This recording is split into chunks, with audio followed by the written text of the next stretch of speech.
Now this is TPC 16th illustration number 74.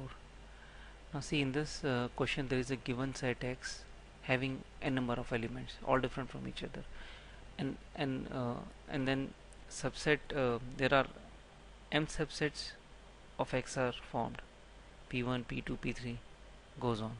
So by choosing elements from set X we make subsets.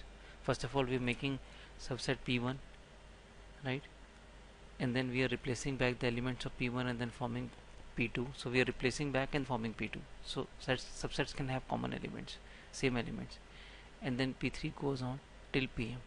So we form m subsets from set X, right. Now we have to find number of ways to form these m subsets such that this condition is satisfied.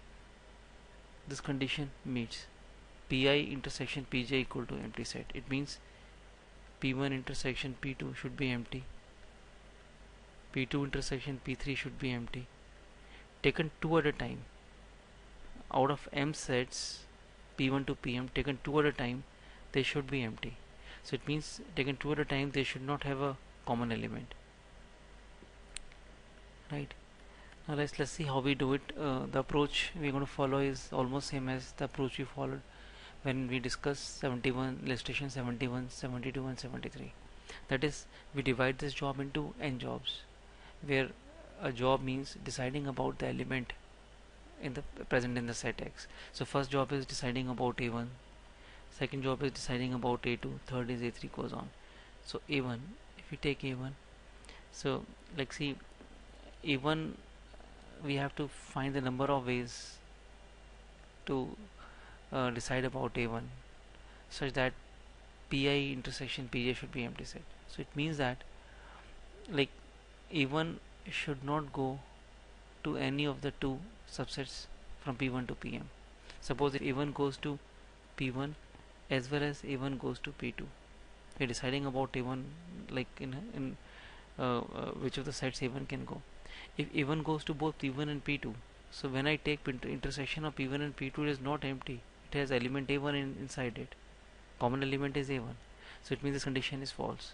So this shows that A1 element should not go to more than one subset.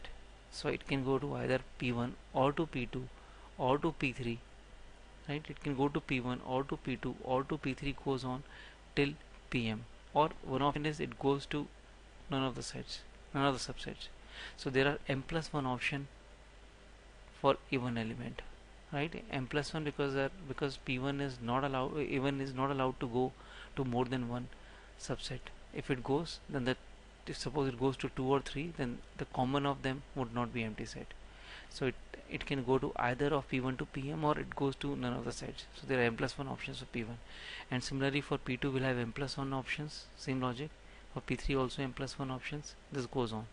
So total number of ways in which we can decide about A1 to n elements is m plus 1 to the power n, or we can say number of ways, m plus 1 to the power n is number of ways in which we can form subsets P1 to Pm such that this condition is satisfied, right. This condition is satisfied. Now this B part of this question. In B part,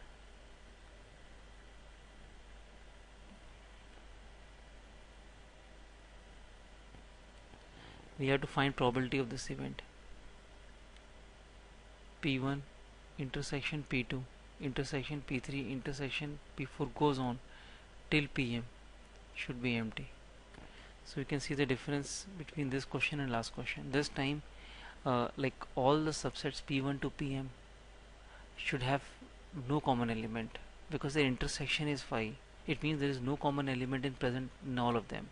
So P1 and P1 intersection P2 is not necessarily phi, right. It is not phi. It can have common elements. Even P1, P2, P3 can have common elements. Goes on. Only when we take all of them together, they should not have common elements. So again we divide this job into n jobs where we decide about A1 and then A2 goes on. When we choose element A1, what options are there for A1 while forming P1 to Pm subsets. Now A1 can go to P1 or P2 goes on like this. but even it should not be the case that even goes to all of them P1 to PM. If even goes to all of them P1 to PM, then even then this is not going to be empty. Then this will, the common element in all of them is A1, because if A1 goes to all of them, so we have to make sure that A1 should not go to all of them, right? Rest all cases are okay. So we do it like this. These are subsets P1 to PM. Now for A1 there are two options: either A1 goes to P1 or it doesn't go to P1. So there are two ways in which A1 is decided about P1. A1 will decide about P1. Now for P2, relationship of A1 with P2, like again A1 will either go to P2 or it won't go to P2. We have two options. Same for P3, it will either go to P3 or it won't go to P3. Goes on till PM, right? So 2 into 2 into 2 m times 2 to the power m ways, but we need to subtract 1 from 2 to the power m, because this 2 to the power m ways is also include a case when P1 when A1 element goes to P1 as well as P2 as well as P3 goes on, because we are saying either P1 will go to, either A1 will go to P1 or it won't go to P1. Either A1 will go to P2 or it won't go to P2. Go to P3, it won't go to P3, right? So you can see that we have a case where A1 goes to P1 as well as goes to P2 goes to P3. It means it goes to all the subsets. So we need to separate that case. So these are number of ways in which A1 in which like A1 can be decided, like options of A1 to form subset P1 to PM, right? And then we decide about A2 to form subsets Pn to PM. Same answer is same, logic is same. So for every element we'll have this term. So there are n elements will have this term n times, and using fundamental principle of counting we'll multiply these n times to get this answer. So this much number of ways exists to form subsets P1 to PM such that this condition is satisfied.